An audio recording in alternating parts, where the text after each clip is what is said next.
Hello મિત્રો, હું Mahendra Prajapati online એજ્યુકેશનમાં આપ સર્વેનું સ્વાગત છે. મિત્રો, લાસ્ટ લેક્ચરમાં આપણે 301 પાર્ટ 1માં સમદાબી પ્રક્રિયામાં એન્થાલ્પીનો ફેરફાર અને સમોષ્મી પ્રક્રિયામાં એન્થાલ્પીનો ફેરફારનો અભ્યાસ કર્યો હતો. પાર્ટ 2માં ક્વેશ્ચન અવરુદ્ધ પ્રક્રિયા કૌંસમાં થ્રોટિંગ પ્રક્રિયા એટલે શું દર્શાવે છે કે આ પ્રક્રિયામાં પ્રારંભિક અને અંતિમ અવસ્થામાં એન્થાલ્પી એચનું મૂલ્ય સમાન રહે છે અથવા એચનું સંરક્ષણ થાય છે. આન્સર: તંત્રની થ્રોટિંગ પ્રક્રિયામાં એન્થાલ્પી ખૂબ જ અગત્યનો ભાગ ભજવે છે. થ્રોટિંગ પ્રક્રિયામાં એન્થાલ્પી એ મહત્ત્વનો ભાગ ભજવે છે. જે પ્રક્રિયામાં એન્થાલ્પી અચળ હોય તેને થ્રોટિંગ પ્રક્રિયા કહે છે. આ થ્રોટિંગ પ્રક્રિયા સમજવા માટે આકૃતિમાં દર્શાવ્યા પ્રમાણે એક અવાહક નળાકાર વિચારો. બે અવાહક નળાકાર ગોઠવ્યા છે, જેમાં મધ્યમાં પિસ્ટન ગોઠવ્યો છે. આ પિસ્ટન છિદ્ર ભાગમાંથી દર્શાવ્યો છે. એટલે તે છિદ્ર ભાગમાં કોટન અથવા દબાયેલા રેશમના દોરાનો બન્યો છે. એટલે સૂક્ષ્મ હોય છે. તેમની વચ્ચેની જગ્યા માઇક્રોન જેટલી હોઈ શકે, એટલે સૂક્ષ્મ હોઈ શકે. અને બંને બાજુએ પિસ્ટન ગોઠવ્યા છે. બંને બાજુએ ઉષ્માના અવાહક, એટલે ઉષ્મા પસાર થઈ શકે તેથી બંને પિસ્ટન ગોઠવ્યા છે. બંને પિસ્ટન આકૃતિમાં દર્શાવ્યા પ્રમાણે ડાબી બાજુમાં અને પ્લગ વચ્ચે વાયુ રહેલો છે. દેખો, ડાબી બાજુમાં પ્લગ વચ્ચે વાયુ ભરવામાં આવે છે. પીઆઈ અને વીઆઈ, જેનું દબાણ પીઆઈ અને કદ વીઆઈ છે ત્યાં વાયુ ભરવામાં આવે છે. જમણી બાજુ પીએફ અને વીએફ છે, ત્યાં બી વાયુ ભરવામાં આવે છે. બીજી તરફ પ્લગ સાથે બીજો પિસ્ટન અડોઅડ ગોઠવ્યો છે, જેથી ડાબી બાજુનો વાયુ જમણી બાજુમાં જઈ શકે. તેથી વાયુ એક પિસ્ટનમાંથી બીજા પિસ્ટનમાં જઈ શકે, વાયુનું સંરક્ષણ થશે. એટલે બંને પિસ્ટન એક જ દિશામાં હોવાથી વિચારો કે જેથી ડાબી બાજુનું દબાણ પીઆઈ અને જમણી બાજુનું દબાણ પીએફ અચળ રહે છે. આ રીતે છિદ્રાળુ પ્લગમાંથી વાયુ પસાર થઈ જમણી બાજુ પિસ્ટન અને પ્લગ વચ્ચે ભેગો થાય છે અને તે સંતુલિત અવસ્થામાં રહે છે. જમણી બાજુનું વાયુનું દબાણ પીએફ અને કદ વીએફ થશે. આ પ્રક્રિયાને થ્રોટિંગ પ્રક્રિયા કહે છે. કે આ પ્રક્રિયામાં પ્રતિવર્તી ફેરફાર જોવા મળે છે. તેથી થર્મોડાયનેમિક્સના પહેલા નિયમ અનુસાર ડેલ્ટા યુ પ્લસ ઓમેગા સમીકરણ 1 કહીશું. હવે ક્યુ બરાબર યુએફ માઇનસ યુઆઈ પ્લસ સંકલન ડી ઓમેગા સમીકરણ 2 કહીશું, જ્યાં યુઆઈ અને યુએફ વાયુની પ્રારંભિક અને અંતિમ સ્થિતિ માટેની આંતરિક ઉર્જા છે. હવે ઓમેગા ઇક્વલ ટુ સંકલન વીઆઈથી 0 પીઆઈ ઇન્ટુ ડીવી પ્લસ 0થી વીએફ પીએફ ઇન્ટુ ડીવી. હવે સંકલન કરતા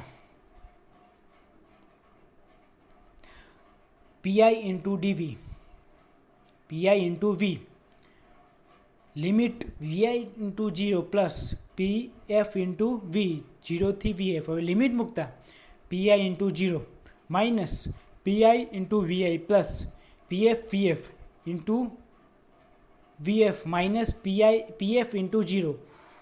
देखो 0 એટલે देखो ફક્ત equal to minus PI VI plus PF VF.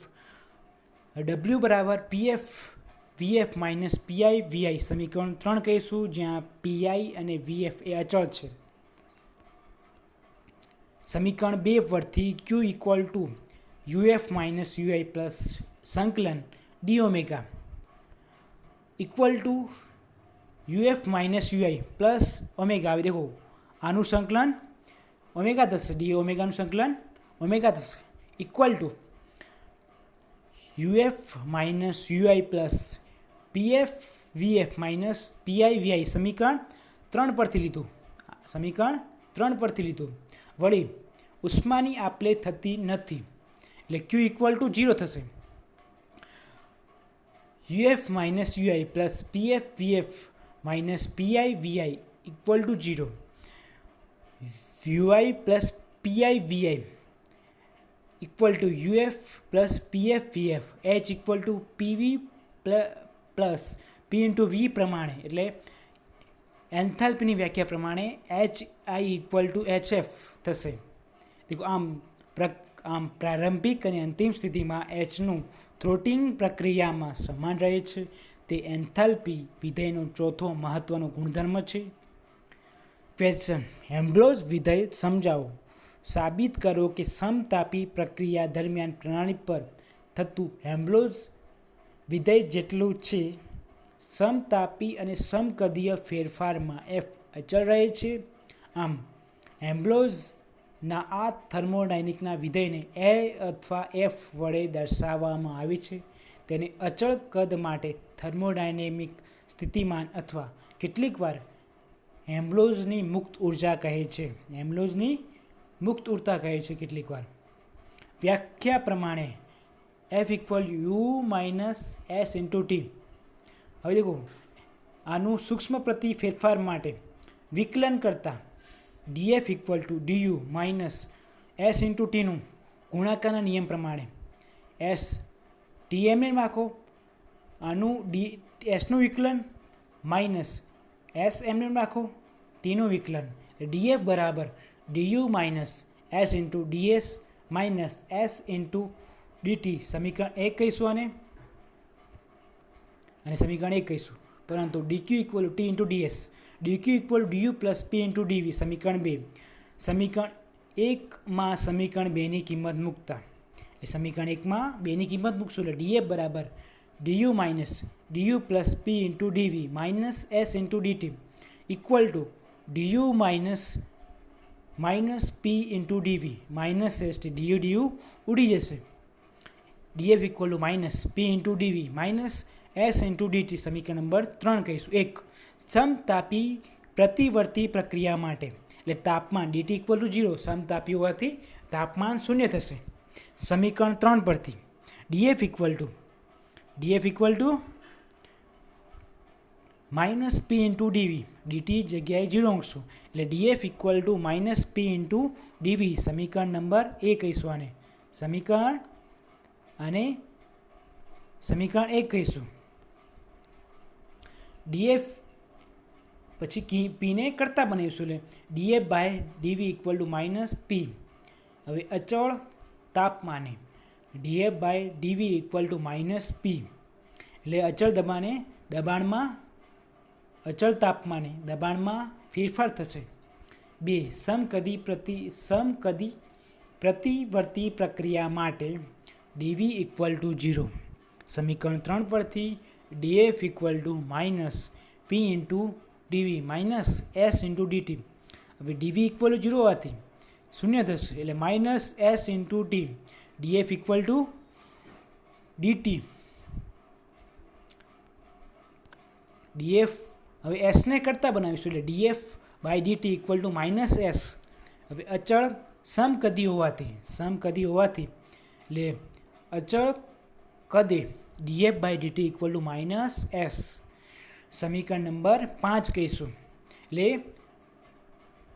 તાપમાનમાં ફેરફાર જોવા મળશે. એટલે સમીકરણ 1 પરથી 1માં સમીકરણ 5ની કિંમત મૂકતા F equal to U plus DF by DT into V into T.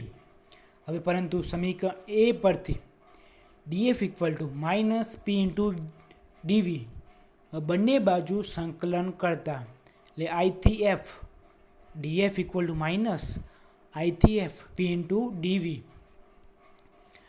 હવે સંકલનની લિમિટ મૂકશું એટલે એફથી એફ માઇનસ એફથી આઈ એટલે માઇનસ આઈથી F P into DV F minus F I equal to minus omega એટલે સમીકરણ નંબર 6 કહીશું. વળી પ્રતિવર્તી સમતાપી અને અને સમકદી ફેરફાર હોવાથી dt ઇક્વલ 0 અને dv ઇક્વલ 0. હવે સમીકરણ એ પરથી df equal to minus p into dv equal to minus p into 0, df equal to 0. હવે આનું વિકલન કરશું એટલે f ઇક્વલ ટુ અચળ થશે. આનું વિકલન શું થશે? અચળ થશે. dfનું વિકલન અચળ થશે. એટલે આમ નોંધ, આ વિધેય અગત્યના ગુણધર્મો સમીકરણ 4, 5, 6, સમીકરણ 7માં દર્શાવ્યા છે. પરિણામો સમતાપી અને સમકદ રાસાયણિક પ્રક્રિયાઓ માટે ખૂબ જ અગત્યની છે. સમીકરણ